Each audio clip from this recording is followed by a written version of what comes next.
Bom dia, boa tarde ou boa noite, sejam bem-vindos a mais um vídeo do canal. Eu sou Cleiton Muda, tá sem espaço.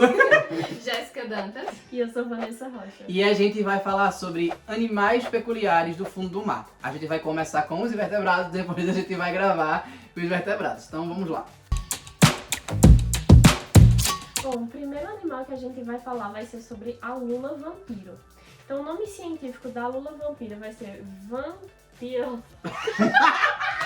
Toda vez tem um corte de maneira, eu tô falando o nome científico, pô. Eu nunca consigo enxergar daqui. É Vampiroteutis infernalis. Mas também, bota um zoom. Tá tão isso, vai.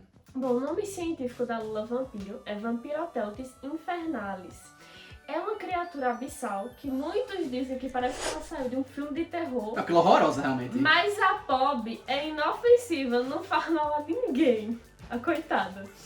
Mas ela é chamada assim de lula vampira, mas ela não é uma lula verdadeira. Tem ali um parentesco entre as lulas e os polvos, mas não é nenhum nem outro. É Ficou só... no meio termo. É. Não se decidiu. Ela vem de um grupo chamado de Vampiromorpha, que é uma linhagem antiga que tem esse parentesco com as lulas e com os polvos, mas não é nenhum e nem outro.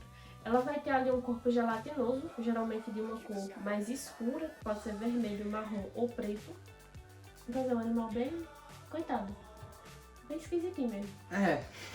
Invertebrados, né? Invertebrados provavelmente são mais interessantes. Meio gelatinoso, meio escuro, meio esquisito. Ela vai ter olhos muito grandes, proporcionalmente Ao corpo. É um dos maiores do reino animal.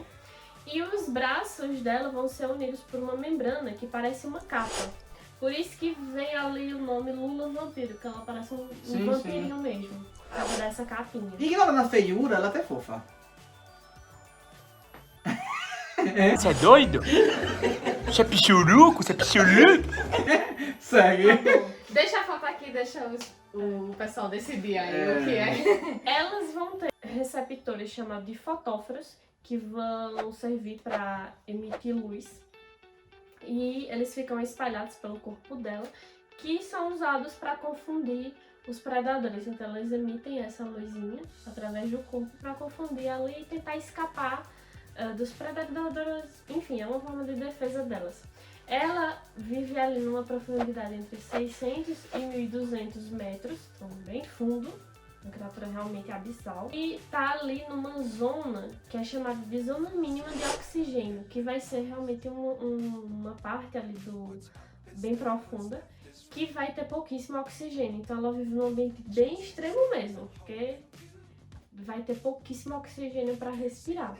Ela vai se alimentar de restos orgânicos, então partículas que vêm ali de pequenos animais, fezes e tudo mais, outros animais mortos, enfim, toda essa matéria orgânica que é resto, que cai ali naquela região, ela vai se alimentar. Ela também consegue liberar um muco que é bioluminescente, que vai ter várias partículas assim brilhantes, que é chamado de um espetáculo de fogo fato, que vai servir para distrair os predadores também. sim. Então ela tem essas duas formas. Ou seja, ela de encanta, defesa. fica aqui encantado com minha magia, eu vou dar uma volta. Eu acho que essa galerinha, ela veio de uma era mágica, porque o tanto de bioluminescência que vai ser falado aqui hoje, eu acho que tá tudo assim, envolvido. E o meu foi um arrebatador que foi rebaixado, viu?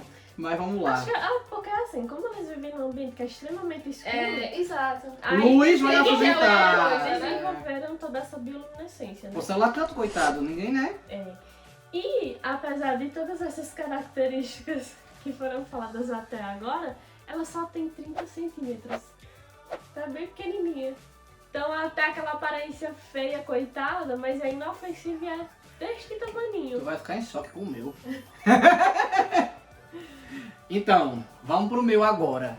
O meu é um bicho lindo, eu acho ele lindo. É o anjo do mar. Peraí, deixa eu até mudar aqui pra não esquecer nada. É o anjo do mar. Cleone limacina, o nome científico dele. Ele habita nos mares mais gelados do mundo, então ali em extremo norte e extremo sul do globo. Ele consegue subir mais um pouquinho, por exemplo, se está no sul, é um pouquinho mais para cima. Se está no norte, é um pouquinho mais para baixo. Ele ocupa uma região ali. Ele consegue dar aquela esquentada levemente no oceano, mas normalmente ele está em mares muito gelados. O de cima, o do norte, ele é maior do que o de baixo. O de cima, ele chega até 8 centímetros. Tu vai baixando 30 Enorme. 8 centímetros. O do sul, 1,2 centímetros. Isso existe? Como é que ele consegue sobreviver? Minha lula é gigante. Exatamente. Ele é lindo. Você olha a coisinha mais fofinha assim nadando no meinho. Tem até Digimon inspirado nele. Alguns, inclusive. Só que ele é predador. Ele é predador. Primeiro vamos falar do ciclo de vida dele. Desse tamanho.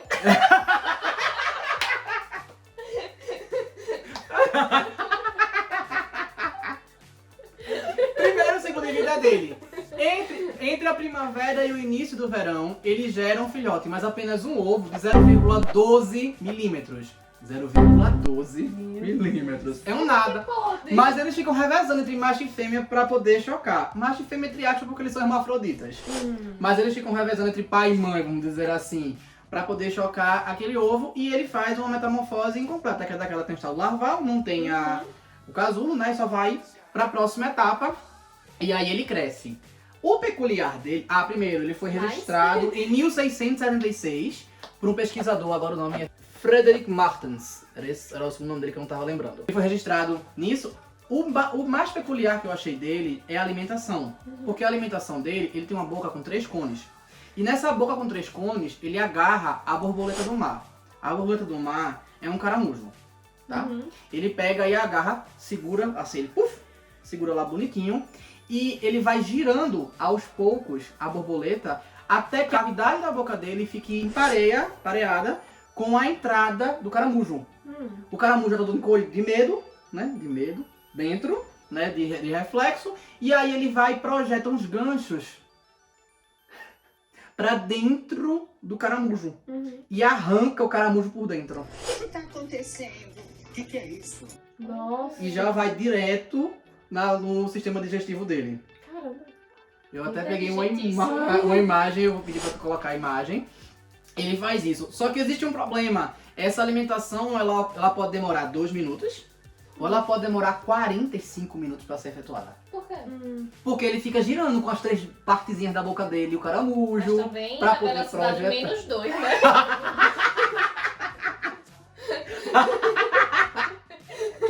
Inclusive... Dá tempo de rir. Outro bicho. E pegar os dois. Pegamos os dois de uma vez só. Ele tá perdendo tempo. Alguns cientistas até perguntam se ele conseguia passar muito tempo sem se alimentar. Achavam que ele passava longos períodos sem se alimentar. E pela pesquisa que eu encontrei hoje, disse que sim, eles passam muito tempo sem se alimentar, mas eles podem comer várias vezes. Então, tipo, eles conseguem ter uma taxa de uso de energia mínimo, caso eles precisem, eles demorem para encontrar. Mas esses caramujos, essas borboletas do mar, eles também habitam a mesma região que eles, né? E o nome eu acho interessante porque o nome, o epiteto específico do anjo do mar é o gênero do caramujo. O caramujo é Limacina retroversa ou Limacina helicina. Eu achei isso tão peculiar que às vezes você pesquisando, você vê o nome científico, mas isso aqui não é ele não. Não, é o gênero, é outro bicho. Ele come ele mesmo, que negócio estranho. Só que é o que acontece, o tempo de vida do caramujo é em torno de 1 ano. E ele vive pelo menos 2 anos. É difícil monitorar um bicho desse, né? E aí pra cultivar, pra saber quanto tempo, mas já encontraram por 2 anos. Ou seja, ele consegue se alimentar do caramujo até os filhotinhos. E aí isso pode comprometer o desenvolvimento da espécie, né? Do do mar.